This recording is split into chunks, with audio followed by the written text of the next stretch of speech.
Hello, আমি প্রীতিশ। আর এই ভিডিওতে বেসিক্যালি কথা বলবো বাংলা সিনেমার বক্স অফিস 2025-এ কেমন যাচ্ছে এবং কোন ছবিটা বক্স অফিসে সবচেয়ে বেশি বাজিমাত করেছে। এবং এই ভিডিওটা কিন্তু দুটো ভাগে বিভক্ত থাকবে। পার্টটা হচ্ছে যেই ছবিগুলো এই বছর সাকসেসফুল হয়েছে সেই ছবিগুলো নিয়ে কথা বলবো। পার্টে কথা বলবো হচ্ছে কোন ছবিগুলো এই বছর বক্স অফিসে ভালো চলতে পারে সেইগুলো নিয়ে কথা বলবো। সবার প্রথম যদি বলতে হয়, 6টা ছবি সাকসেসফুল হয়েছে, ক্লিন হিট হয়েছে 5টা ছবি, একটা ছবি সেমি হিট হয়েছে, প্রায় হিটই বলা যায় সেই ছবিটাকে। তো সবার প্রথম যে ছবিটা নিয়ে কথা বলবো সেটা হচ্ছে সত্যি বলে সত্যি কিছু নেই। করেছিল 23শে জানুয়ারি রিলিজ করেছিল এবং এই ছবিটা সৃজিত মুখার্জি ডিরেক্ট করেছিলেন। এটা কিন্তু খুব আরবান সেন্ট্রিক এবং একটা বলা যেতে পারে আর্ট হাউসের ছবি। মানে ছবিটা যে খুব মেইন স্ট্রিম তা নয়, কিন্তু তার সত্ত্বেও যথেষ্ট ভালো ব্যবসা করেছে। 50 লক্ষর বেশি কালেকশন করেছে প্লেক্সে, অর্থাৎ আইনক্স, পিভিআর সিনেপলিস এবং মিরাজ সিনেমায়। ওভারঅল কালেকশন জানা যায়নি, কিন্তু এই ছবিটা কিন্তু প্রায় বলা যেতে পারে আমার প্রেডিকশন অনুযায়ী আমি যদি বলি থেকে 1,15,00,000 এরকম কালেকশন কিন্তু সত্যি বলে সত্যি কিছু নেই ওভারঅলে করেছে। তো এই কালেকশনটা একটা সেমি হিট কালেকশন এবং এটা কিন্তু একটা বেশ ভালো, কারণ কেউ এক্সপেক্ট করেনি এই ছবিটা এই লেভেলে চলতে পারবে। সেকেন্ড যে ছবিটা নিয়ে কথা বলবো সেটা হচ্ছে এই রাত তোমার আমার, যেটা পরের সপ্তাহে রিলিজ করেছিল, অর্থাৎ সত্যি বলে সত্যি কিছু নেই ঠিক পরের সপ্তাহে রিলিজ করেছিল। এটা কিন্তু সবার মন জয় করেছে এবং এই ছবিটার ওয়ার্ড অফ মাউথ ধীরে ধীরে স্প্রেড হতে ছবিটা কিন্তু কালেকশন একটা বুস্ট আসে। এই ছবিটাও কিন্তু ওভারঅলে প্লেক্সে প্রায় 50 লাখের কালেকশন করে এবং এই ছবিটা খুব লিমিটেড বাজেটে বানানো। তো ছবিটা ডেফিনেটলি ক্লিন হিট হয়েছে ওভারঅল কালেকশন যদি বলতে হয়, সেই অনুযায়ী ছবিটা ক্লিন হিট পেয়েছে। আর প্রথম এই বছর ক্লিন হিট ছবি হচ্ছে এই রাত তোমার আমার। সেটা হচ্ছে কিল বিল সোসাইটি, যেটা পয়লা বৈশাখের উপলক্ষে রিলিজ করেছিল এপ্রিল মাসে। এই ছবির কিন্তু যেহেতু একটা ফ্র্যাঞ্চাইজি ভ্যালু, এটা আমরা জানতাম ছবিটা ভালো চলবে, তবে যথেষ্ট ভালো চলেছে, তার এক্সপেকটেশনের থেকেও বেশি কালেকশন করেছে। এই ছবিটা ফ্লেক্সে কালেকশন করছে টোটাল 96 লাখ টাকা, যেটা ডেফিনেটলি খুব ভালো একটা কালেকশন। এবং ওভারঅলে ব্যবসা করেছে 2.75 লাখ, এটা একটা সোর্স থেকে জানা গেছে। এটাও কিন্তু অথেন্টিক একটা কালেকশন এবং এটা ডেফিনেটলি ভালো কালেকশন। এই বাজেটের অনুযায়ী অনেক বেশি কালেকশন করেছে, তো এটাও কিন্তু ক্লিন হিট ট্যাগ পেয়ে গেছে। এই ছবিটা নিয়ে কথা বলবো, সেম ডেটে রিলিজ করেছিল কিলবিল সোসাইটির সাথে। এই ছবিটা সত্যি কথা বলতে আমরা কেউই ভাবতে পারিনি এই ছবিটা কালেকশন ভালো করবে। এই ছবিটা হচ্ছে পুরাতন, যেখানে ঋতুপর্ণা সেনগুপ্ত এবং শর্মিলা ঠাকুর ছিলেন। এই ছবিটা কিন্তু বক্সে 72 লক্ষ টাকা মানে ফ্লেক্সে কালেকশন করেছে আর কি, যেটা খুব ভালো একটা কালেকশন। এবং পরের দিকে কিন্তু কিলবিল সোসাইটিকে ফ্লেক্সে কালেকশনের দিক থেকে বিট করে দেয়। এই ছবিটাও কিন্তু খুব একটা যে মেইন স্ট্রিম ছবি তা নয়, নিশ অডিয়েন্সের জন্য টার্গেট করা, বাট তার সত্ত্বেও ছবিটা কালেকশন খুব ভালো করেছে এবং বাজেট যেহেতু কম, এই ছবিটা কিন্তু হিট ট্যাগ। মে মাসে 9 মে উইন্ডোজের ছবি আমার বস, শিবপ্রসাদ মুখার্জি এবং নন্দিতা রায় ডিরেক্ট করা, ছবিটাও একটা হিউজ ব্যবসা করেছে। এবং সেই সময় ওই যে ব্ল্যাক আউট সিচুয়েশনের সময় যে লেভেলে ব্যবসা করেছে, এটা কিন্তু কেউ মানে ভাবতে পারিনি। আমরা ভেবেছিলাম হয়তো কালেকশন করবে, বাট প্রথম দিনই কিন্তু একটা হিউজ ব্যবসা করে নিয়েছে। তারপরের দিন তো ওয়ার্ড অফ মাউথ যত স্প্রেড হয়েছে, কালেকশনটা আরো বুস্ট হয়েছে এবং 2 সপ্তাহে এই ছবির প্লেক্স কালেকশন হচ্ছে 1,08,00,000 টাকা, যেটা কিন্তু খুব ভালো একটা কালেকশন। এবং ওভারঅল কালেকশন যদিও আর জানা যায়নি, তবে তারা মানে মোটামুটি 16 তারিখে নাগাদ একটা তারা পোস্ট করেছিল, যেখানে তারা বলেছিল 1,10,000 জন এই ছবিটা দেখেছে। তো সেই অনুযায়ী যদি হিসাব করে বলতে হয়, প্রায় 2 কোটি কিন্তু কালেকশন পেরিয়ে গেছে এই ছবিটা, ঠিক আছে। 2 থেকে 2.5 কোটির মধ্যে কালেকশন করছে এখনো পর্যন্ত। 3 কোটিও হয়তো করে যেতে পারে। আজকের রবিবার আছে, আজকে একটা হিউজ জাম্প আনবে। এই ছবিটাও 3 কোটি একটা কালেকশন অ্যারাউন্ড এখনো পর্যন্ত করে দিচ্ছে, কিন্তু সুপার হিট হয়েছে, ঠিক আছে। ছবিটা সেটা ঠিক এক সপ্তাহ বাদেই রিলিজ করে দ্য একেন বেনারসি বিভীষিকা। এই ছবিটা তো নিয়ে কিছু বলা নেই, এটা একটা ম্যাসিভ এবং ট্রিমেন্ডাস বিজনেস করছে। এটা মানে ফার্স্ট এমন একটা বাংলা ছবি এই বছর যেটা সবচেয়ে বেশি ওপেনিং নিয়েছে, দ্য একেন।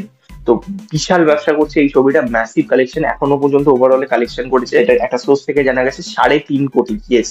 কমপ্লেক্স কালেকশন করেছে 1,15,00,000 এবং ওভারঅলে ব্যবসা করেছে 3.5 কোটি, যেটা কিন্তু হিউজ, সিরিয়াসলি, ঠিক আছে। এবং এই ছবিটা কিন্তু এক সপ্তাহে মানে আমার বছর 2 সপ্তাহের যে ফ্লেক্স কালেকশন আছে তাকে কিন্তু বিট করে দিয়েছে দ্য একেন এক সপ্তাহতেই, ঠিক আছে। 1,15,00,000 টাকা কালেকশন করে। এবং এই ছবিটা ওভারঅলে হয়তো 6 থেকে 7 কোটিও কালেকশন করতে পারে, মানে এই ছবি যে লেভেলে একটা দেখাচ্ছে হলে এবং প্রতিটা দিন হাউসফুল দিচ্ছে, এই ছবিটাও কিন্তু ওভারঅলে খুব ভালো ব্যবসা করবে, যেটা মেকারসরা হয়তো ভাবতে পারেনি এই লেভেলে কালেকশনটা করবে। এবার যে লিস্ট নিয়ে কথা বলবো সেই লিস্টটা হচ্ছে এই বছরে কোন কোন ছবি বক্স অফিসে ভালো চলতে পারে সেই লিস্ট। সবার প্রথম এখনো পর্যন্ত মানে যে কটা ছবি, 6টা জানি আমরা সাকসেসফুল হয়েছে। তো এই মে মাসের শেষেই অর্থাৎ মে 30 তারিখ রিলিজ করবো সোনার কেল্লা জকের ধন, যেটা জকের ধনের পার্ট 3 অর্থাৎ ফ্র্যাঞ্চাইজি ভ্যালু রয়েছে, পরমহত কোয়েল রয়েছে। এই ছবিটা কিন্তু ডেফিনেটলি একটা ভালো কালেকশন করতে পারে, কারণ বাঙালি অডিয়েন্স অ্যাডভেঞ্চার ছবি দেখে যদি ওয়ার্ড অফ মাউথ খুব একটা ভালো না হয়, মিক্সড ওয়ার্ড অফ মাউথ হয়, তাহলেও কিন্তু একটা সার্টেন অফ দ্য কালেকশন এই ছবিটা করে নেবে, ঠিকঠাক কালেকশন ডেফিনেটলি করে নেবে। এরপরে যে ছবিটা নিয়ে কথা বলবো সেটা এসবি প্রোডাকশন হাউস থেকে আসছে জুনের 13 তারিখে। এই ছবিটা হচ্ছে পক্ষীরাজের দিন, যেখানে অনির্বাণ ভট্টাচার্য লিড রোলে অভিনয় করছে। এই ছবিটাও কিন্তু কালেকশন করা পোটেনশিয়াল রাখে। এটা বাচ্চাদেরকে কেন্দ্র করে ছবিটা বানানো হচ্ছে, তো ছবিটার মধ্যে যেহেতু ওই বাচ্চাদেরকে কেন্দ্র করে বানানো হচ্ছে, বা একটা অডিয়েন্স, ফ্যামিলি অডিয়েন্স এই ছবিটা নিয়ে হয়তো মানে যাবে দেখতে, তার রাখে চলা। এবারে আসবো হচ্ছে আগস্টে একেবারে মুভ করবো, কারণ জুন জুলাইতে আর সেরকম কোনো ছবি আমি দেখছি না যেগুলো বক্স অফিসে ভালো চলবে। আগস্টে রিলিজ করবে, 14ই আগস্ট রিলিজ করবে ধূমকেতু। দেব প্রোডাকশন হাউস থেকে আসবে, দেবদা শুভশ্রী দি দুজনে অভিনয় করছে। এই ছবিটা লিড রোলে তারা অভিনয় করছে, আর কৌশিক গাঙ্গুলি ডিরেক্ট করছে। এই ছবিটা নিয়ে আলাদা করে কিছু বলার নেই, এই আইপি ভ্যালু গুলো যেভাবে এই ছবিগুলোর মধ্যে রয়েছে, শুভশ্রী গাঙ্গুলি এবং দেবদা জ্যোতি এবং কৌশিক গাঙ্গুলি ডিরেক্ট করছে, এতদিন বাদে আসছে প্রতীক্ষিত এত ছবি। তো ডেফিনেটলি এই ছবিটাও হিউজ একটা ব্যবসা করার পোটেনশিয়াল রাখে। তো এটা তো ডেফিনেটলি চলবে আমার মনে হয়। আর পুজোর সময় তো দুটো হাড্ডাহাড্ডি আমরা লড়াই দেখতে পাবো, রঘু ডাকাত ভার্সেস রক্তবীজ 2। রঘু ডাকাত তো একটা মোস্ট অ্যান্টিসিপেটেড ছবি এই বছরে দেবদার, তো এই ছবিটা তো বিশাল একটা কালেকশন করবে, এটা একদম শিওর। এবং তাছাড়াও রক্তবীজ 2ও কিন্তু একটা হাড্ডাহাড্ডি লড়াই দেবে, একটা ভালো স্টার কাস্ট রয়েছে রক্তবীজ 2-তে, এবং রক্তবীজ 2ও কিন্তু বেশ ভালো কালেকশন করবে। দুটোর মধ্যে একটা আমরা হাড্ডাহাড্ডি লড়াই দেখতে পাবো। আর মিতিন মাসি পার্ট 3 যেই ছবিটাও কিন্তু মেবি পুজোর সময় আসতে পারে সুন্দর ফিল্মস এর প্রোডাকশন হাউস থেকে, দেখা যাক সেই ছবিটা কেমন কালেকশন করে। আর সেটারও কিন্তু পোটেনশিয়াল রয়েছে সেই ছবিটা চলার, কারণ আগের দুটো পার্ট ডেফিনেটলি বক্স অফিসে হিট হয়েছে। এছাড়া এসবিএফ প্রোডাকশন হাউস থেকে সাধক বামা খাপা, যেটা সায়ন্তন ঘোষাল ডিরেক্ট করছে, সেই ছবিটাও চলতে পারে। এবার একেবারে আসবো ক্রিসমাসে 4টে ছবি আমার মনে হয় চলবে। তার মধ্যে হচ্ছে প্রজাপতি 2। প্রজাপতি নিয়ে আলাদা করে কিছু বলার নেই। প্রজাপতি ফার্স্ট পার্টে আমরা জানি কি লেভেলে ব্যবসা করেছিল, প্রায় 15 কোটি কালেকশন করেছে। তো প্রজাপতি 2ও সেই পোটেনশিয়ালি কিন্তু রাখে বক্স অফিসে চলার। তো ডেফিনেটলি এই ছবিটা হিউজ একটা ব্যবসা করবে। এবং সেকেন্ডে যে বিজয়নগরে হিরে অর্থাৎ এসবি প্রোডাকশন হাউস থেকে কাকাবাবু পার্ট 4, এই ছবিটাও কিন্তু একটা ভালো ব্যবসা করবে। আর এছাড়াও রয়েছে ভানুপ্রিয়া ভূতের হোটেল উইন্ডোজ প্রোডাকশন হাউস থেকে, সেই ছবিটাও একটা পোটেনশিয়াল রাখে চলা। লাস্ট আমি বলবো সেটা হচ্ছে লহ গৌরাঙ্গ, যেটা এসবি প্রোডাকশন হাউস থেকে আসবে। এই ছবিটা সৃজিত মুখার্জি ডিরেক্ট করছেন, এই ছবিটাও কিন্তু চলার চান্স রাখে।